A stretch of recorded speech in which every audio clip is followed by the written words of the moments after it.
Hello everyone, my name is Jackie and I've been not making any videos for a couple of months, and yesterday I came up with this idea. I'm going to make a short series of videos about books by Black authors I want to read. So I just wrote down and screenshotted all the amazing books that were recommended over the last week or two, and then I went on Goodreads and looked at the synopsis and what I liked and what I would be interested in, and in the end I stood there with over 50 books I wanted to read. So it was way too much to put into one video, so I separated them and I decided, since it's Pride Month, I'm going to start with queer books by Black authors. So I don't own any of these books, sadly, but I'm planning on buying them. So the first book is Cemetery Boys by Aidan Thomas, which is about a Latinx boy named Yadriel, and his very traditional family has problems accepting his gender. So he wants to prove himself to be a real bujo. So with the help of his cousin and best friend, he summons a ghost. He wants to summon the ghost of his cousin and set him free, but instead he summons the ghost of Julian Diaz, who's the school's resident bad boy. And Julian doesn't want to go back. He has some unfinished business he wants to take care of first. So Yadriel has to help him do that. But the longer they spend together, the less Yadriel wants him to leave. The next book is A Phoenix First Must Burn, 16 Stories of Black Girl Magic, Resistance and Hope by Petrus. This book are 16 short stories by different authors. They explore the Black experience through fantasy, science fiction and magic. And the narrative of the stories centers around Black women and gender non-conforming individuals, which is why it is in this list. Sadly, that is pretty much all I can tell you, except for the authors included are Elizabeth Acevedo, Amory, Doniel Clayton, Jalissa Corey, Somaya Dodd, Charlotte Davis, Alaya Dawn Johnson, Justina Ireland, Danny Lore, L.L. McKinney, Danielle Page, Rebecca Roanhorse, Karen Strong, Ashley Woodfolk and Ibiza Boy. And I've read books from a couple of authors from this list, so I would be really interested in reading their short story.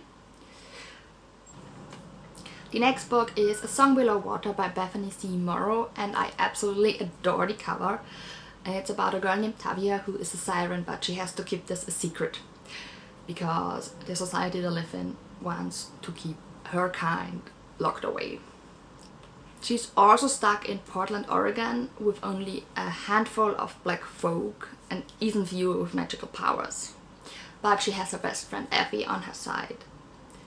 And then everything changes in the aftermath of a siren murder trial, and the girl's favorite internet fashion icon reveals she's also a siren, and Tavia accidentally uses her magical voice during a police stop, and everything kind of, yeah. No secret seems safe anymore. Soon Portland won't be either, is the last sentence of the synopsis on Goodreads.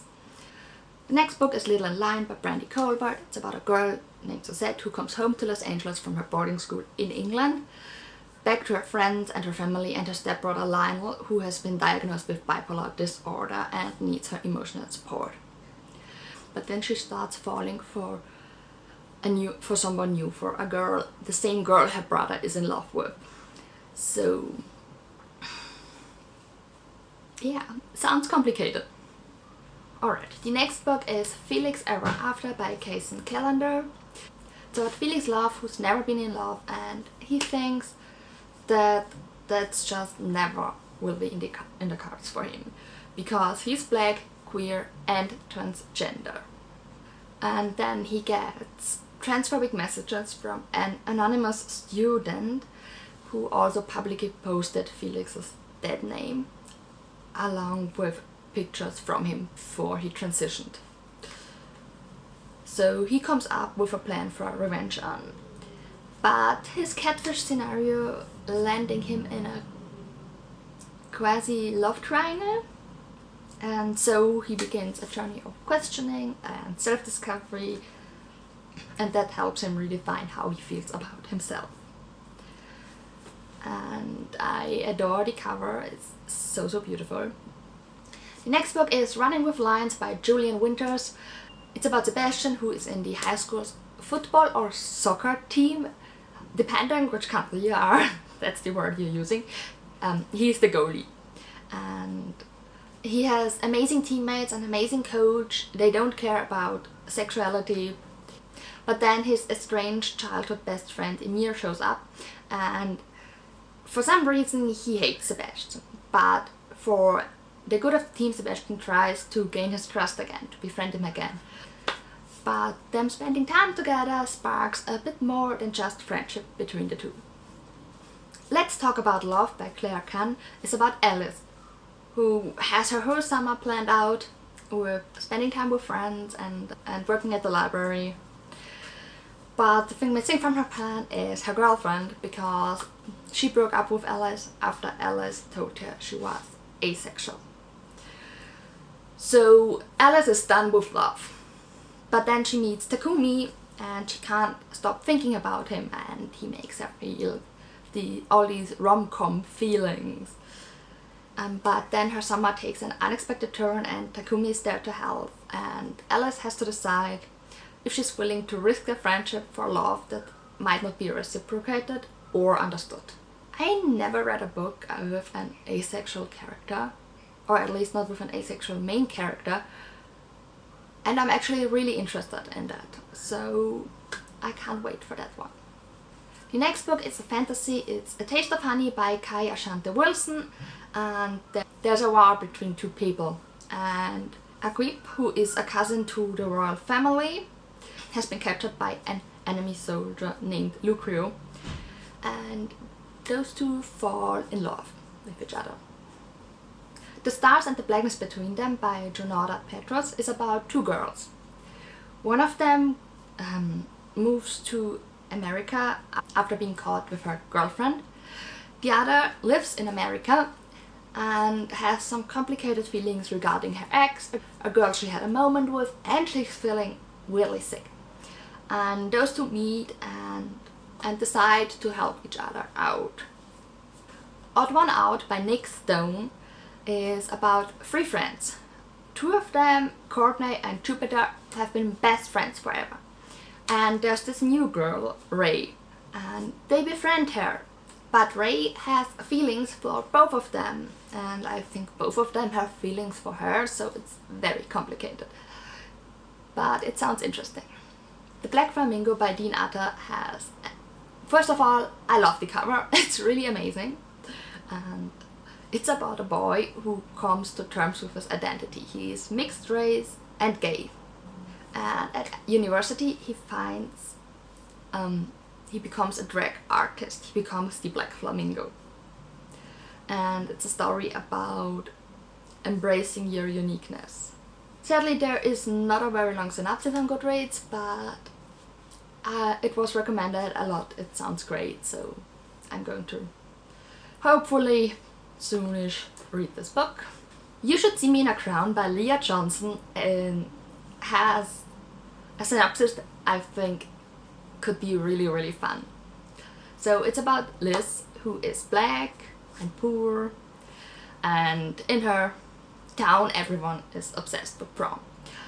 She wants to become a doctor and for that she has to go to university, but the financial aid she counted on unexpectedly falls through.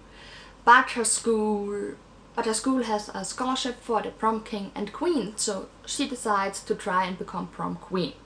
She doesn't really like it, but there's one thing that helps her through this, and that's the new girl in school, Meg. But Meg is also running for prom queen. What will happen if she falls for her competition? That's basically the question, and it sounds like it could be really fun. This is kind of an epic love story by Karen Callender. It's about Nathan, who doesn't believe in happy ending ever since his father died. His best friend, turned girlfriend, turned best friend again, Florence, wants to make sure that Nate finds someone. He does. It's Oliver, his childhood best friend, There was a mix-up when they were little, and finally Nate has the chance to tell Ollie the truth about his feelings, if he can bring up the courage to do so. It sounds right up my alley. And for now, the last book on my list is By Any Means Necessary by Candace Montgomery. It's about Tori, who becomes a college freshman. It's his first day when he gets a call that tells him the bee farm his uncle left him after his death is being foreclosed on. So, despite Tori wanting to leave behind the neighborhood and the family because they're just bleeding him dry, he still feels compelled to care for the project that meant so much to his uncle. So he tries to balance choosing a major and also texting with Gabriel, who is the first boy he ever kissed, about saving his uncle's bee farm. But there are just so much piling on top. Notice letters pile up, lawyers appear at his storm, and dividing himself between family and future becomes impossible unless he sacrifices a part of himself. Here on Goodreads it says an honest reflection on cultural identity, class and gentrification. Alright, so that are all the books for today.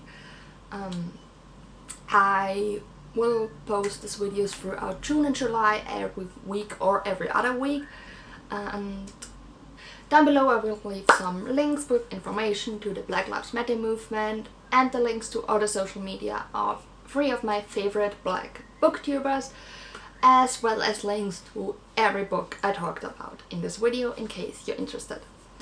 And yeah, if you've read any of these books, let me know down below what you thought.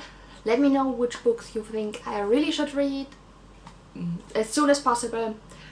And yeah, I won't order all these books at once. I won't read them all at once. That was not the plan. The plan is from now on to be more aware of what I'm reading and, let's say, read a minimum of 1 book by a Black author each month. That's the plan for the future, so the next time I will order something, I will order some of these books too. Alright, so that's everything for today, and I'll see you in my next video. Bye!